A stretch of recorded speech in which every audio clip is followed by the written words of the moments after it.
اور گورنر صاحب نے انڈیویجول کو دعوت دینی ہے، لیکن اس انڈیویجول کے ساتھ میجورٹی ہونی چاہیے. اور میجورٹی کیسے ہو سکتی ہے کہ دو پارٹیز کوئی ملے تو ان کی میجورٹی ہو سکتی ہے. مسلم لیگ نون کے ساتھ مسلم لیگ قائد اعظم مل جائے تو میجورٹی ہو جاتی ہے. پاکستان پیپلز پارٹی اور مسلم لیگ قائد اعظم مل جائیں تو بھی ان کی میجورٹی بن جاتی ہے. اور سابقہ جو الائنس ہے پاکستان پیپلز پارٹی کا اور پاکستان مسلم لیگ نواز کا، اگر وہ آپس میں مل جائے تو بھی ان کی میجورٹی بنتی ہے. اگرچہ آئین اور قانون میں کہیں نہیں لکھا ہوا، لیکن چونکہ گورنر صاحب نے کہا ہے عملی حقیقت، طارق عظیم صاحب، ہمارا تو خیال تھا کہ تمام معاملات آئین اور قانون کے مطابق چلنے چاہیے.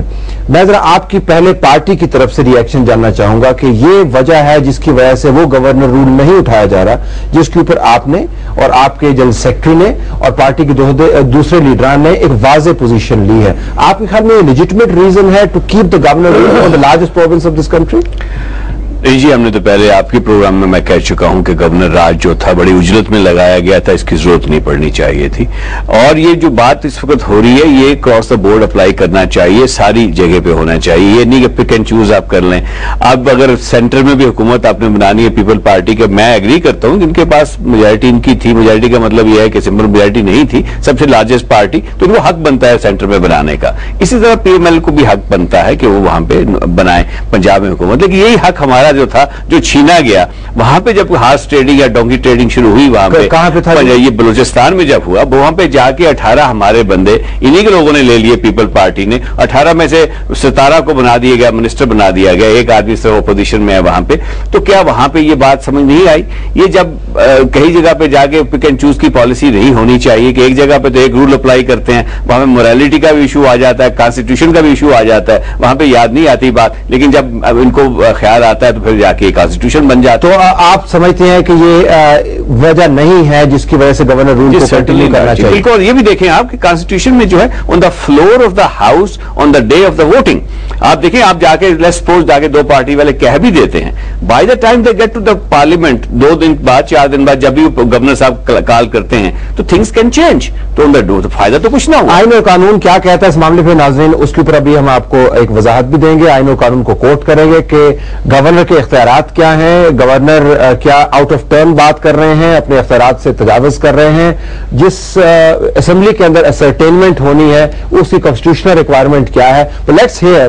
آپ کچھ کہنا چاہ رہے ہیں سنالا صاحب کو؟ طلعت صاحب اس کی میں صرف طارق عظیم صاحب کی بات جو ہے نا اس کو تھوڑی میں اس میں امینڈمنٹ تجویز کروں گا ان کی اجازت سے کہ پنجاب کی پوزیشن انٹائرلی مختلف ہے. ان کی پارٹی کے کچھ لوگ جو ہیں وہ فارورڈ بلاک میں گئے ہیں جو مسلم لیگ نون کے ساتھ تعاون کر رہے ہیں، اور فرنٹیئر میں ان کے لوگ جو ہیں وہ فارورڈ بلاک میں گئے ہیں اور وہ پاکستان پیپلز پارٹی کے ساتھ تعاون کر کے وہاں گورنمنٹ بنائی انہوں نے.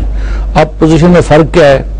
فرق یہ ہے کہ ان کی پارٹی کے لوگ جو ہیں ان کی میجورٹی، واضح میجورٹی جو ہے، بلکہ ساری کی ساری پارٹی جو ہے وہ انہوں نے ساتھ پیپلز پارٹی کے ساتھ شامل ہو کے گورنمنٹ بنا لی ہے. اور جس وقت ایک پارٹی کی میجورٹی ایک فیصلہ کر لے تو اس وقت اس کی پوزیشن جو ہے وہ انٹائرلی چینج ہو جاتی ہے. اب مثلا ان کے 30 آدمی جو ہیں ان کو مسلم لیگ نواز نے اپنے ساتھ فارورڈ بلاک کی صورت میں ملایا ہے.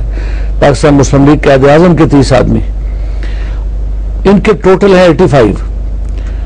اگر وہ 30 جو ہیں وہ 43 ہو جائیں تو پھر لیڈرشپ چینج ہو جائے گی. اور لیڈرشپ چینج ہو جائے گی تو پھر وہ لیڈرشپ جو فیصلہ کرے گی وہ لیجیٹیمیٹ ہوگا، وہ قانونی ہوگا.